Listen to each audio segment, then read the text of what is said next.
Thank you. Thank you so much for that very warm welcome. And thank you so much, Yinka, for inviting me to share today, to share with your audience today. John Maxwell is easy to read and will navigate you through a journey where you begin to know yourself and understand yourself. And because of that, you begin to know and understand people. Now, teamwork also is one of our values. We have a set of values that we call I-STARE. Now, the I is for innovation, the STARE is for service, the T is for teamwork, the other I is for integrity, I-STARE. The R is for respect, and the E is for excellence. So it's about excellence, it's about standards. So what I learned from doing a test with my team about 8 years ago, or 10 or 12 years ago, I think it's more like 12 years ago, was that I was not a team player. It is impossible to scale a business if you are not a team player. And as John Maxwell says, teams are the ones that win championships. And if you want to win, and you want to consistently win, it means you have to have an inner circle of people that belong to your inner caucus that can see with all clarity the vision and what you are trying to achieve. Now, teamwork as one of our values is deliberate because the values are your values are the heartbeat of every business. The values will drive the culture of every business. The values will benchmark what is acceptable against what is not acceptable in any business. The values are the spirit, the life, the bloodline of any business that helps them make the right decisions, guides them as a compass. So teamwork as a guiding compass for us as a value is very important. They say that John Maxwell himself says that one is too small a number to achieve greatness. So I can have the idea, I can be the visionary, but I need a team of people who are connected to me in terms of the way I think, in terms of the way I act, behavior, and in terms of the way I speak, my interaction and communication with people. If I am unable to build a team that is aligned with the same set of values that I am aligned with, then it is unlikely that we will go to the same place because that is a wheel that is not balanced. So to find that congruence and alignment, you have to be able to understand the dynamics of teamwork, how teams work, how you form the formation of a team. And John Maxwell takes us through this in the book very, very well. The different types of people who are catalysts, the people who are catalysts who get things done, the people who are the thinkers, who like to think but don't actually get things, they don't get things done, but they're fantastic thinkers. They have ideas. They can bring ideas to the table. But you also got to have the catalysts who can execute. They get things done. They get it started, they get it moving, and they get it done. So if you want to scale a business, you've got to understand the dynamics of a team and how the team works. So John Maxwell goes to tell us that a lot of the times, it is dangerous for the entrepreneur to just focus on the vision and the dream, which is what I did. In those early stages, I focused on the dream. This is what I want to do, and you have to do it. Whether you like it or not, you have to do this because this is what I want. I wasn't intuitive. I wasn't in tune with other people's needs and other people's wants. If you are not in tune with the team, you don't know who they are. You don't know what they want out of life. You are not aligned with that team. I keep on using the word alignment because to me, that is the major function of teamwork. If you are unable to align with the group that you call there's the inner caucus, there's the inner circle. He also tells you about the inner circle. He tells you should be careful about the people you bring into your inner circle. Those people must share your values. Those people must understand your vision.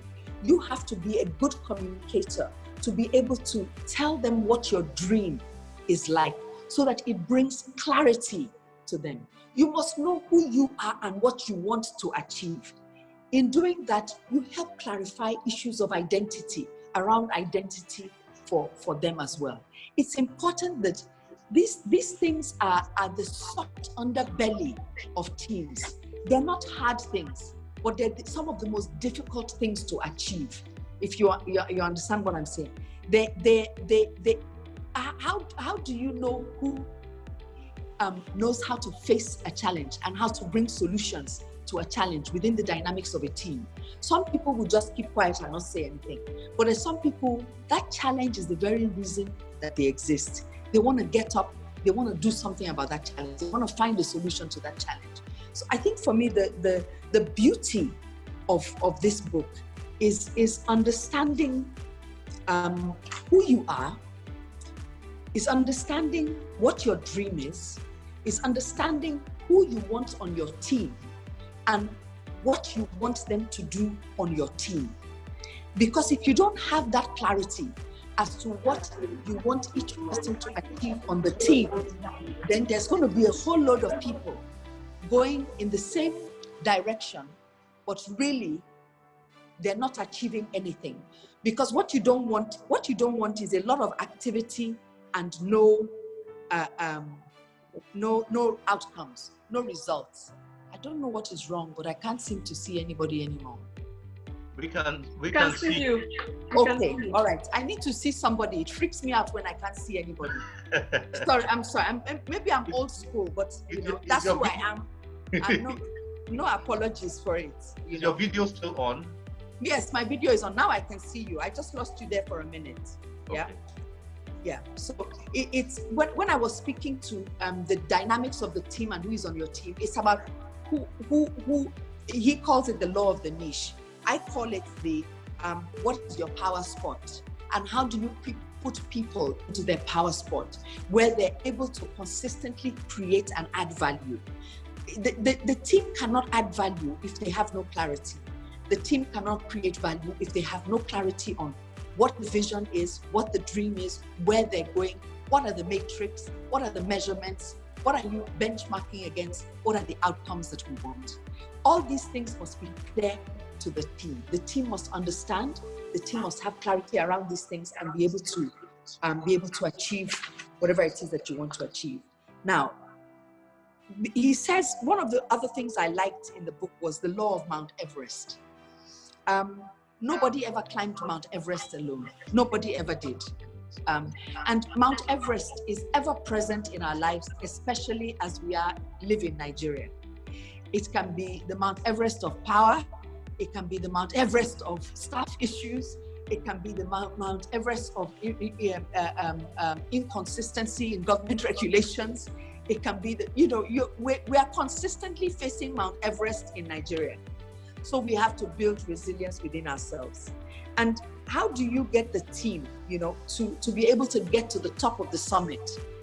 You have to know what each person brings on to the team and what the value that each person is able to create and bring onto that team to be able to get to the top of Mount Everest.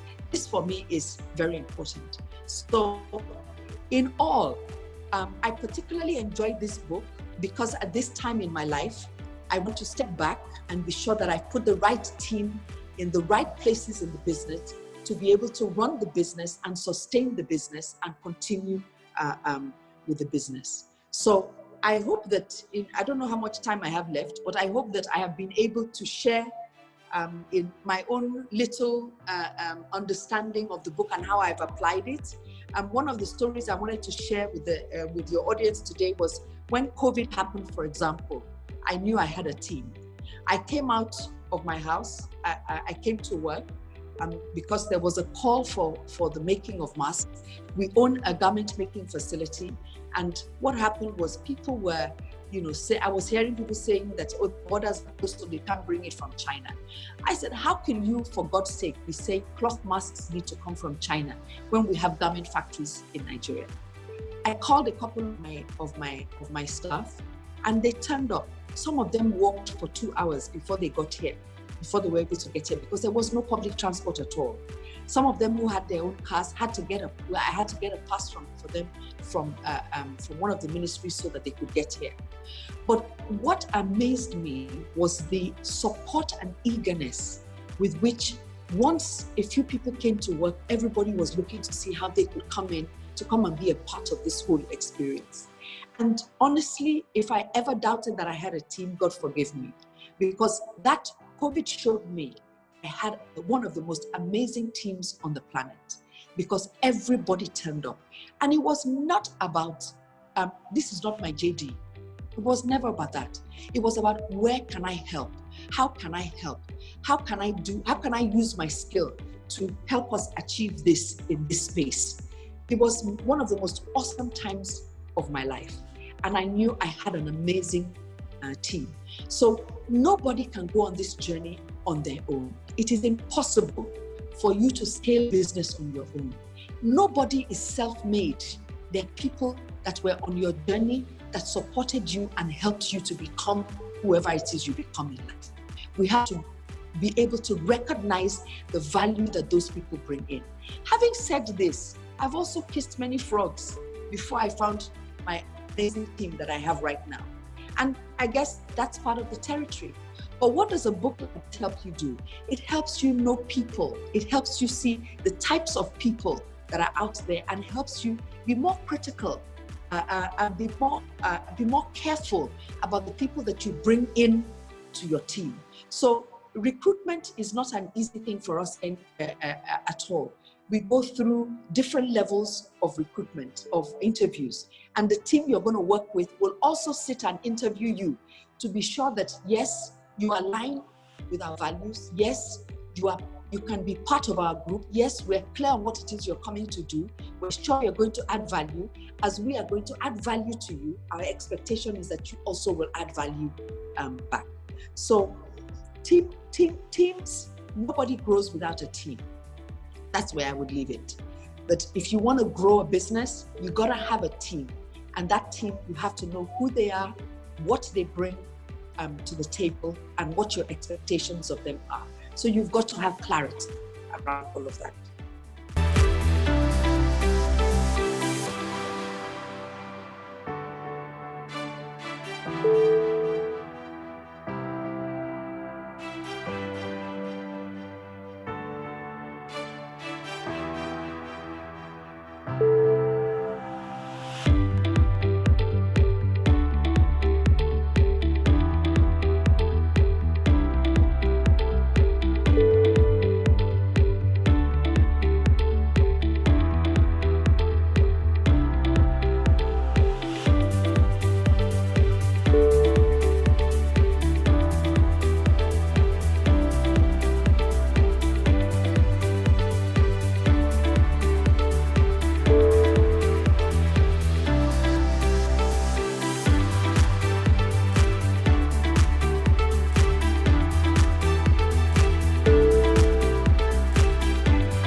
Are you a book lover or enthusiast?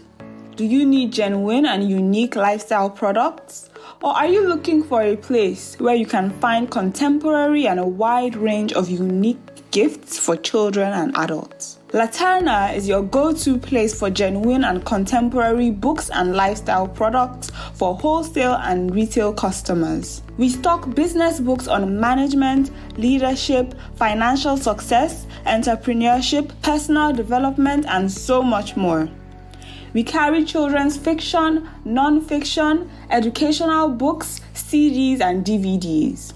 We also stock Christian books on various themes such as family life and parenting, church life and growth, spirit-filled living, love, sex, and marriage, to mention but a few. Laterna carries life and style books such as baby and child care, beauty and style, conception and pregnancy, crafts, and hobbies. We also carry adult, children, and teenagers' Bibles, educational toys, framed art, gifts, greeting cards, home and office fragrances, music CDs and DVDs, stationery, teachings, and lots more. Our stores are located at 12B and 13 Okoawo Street, Victoria Island, Lagos. You can also shop online at www.laternabooks.com. Laterna, your lifestyle hub for book lovers. For inquiries, call 0803 301 4462, 0906 0002046 or 7. Chat with us via WhatsApp on 0803 301 4462. You may also reach us on social media via Twitter, Instagram, and Facebook at Laterna Books and Laterna Ventures.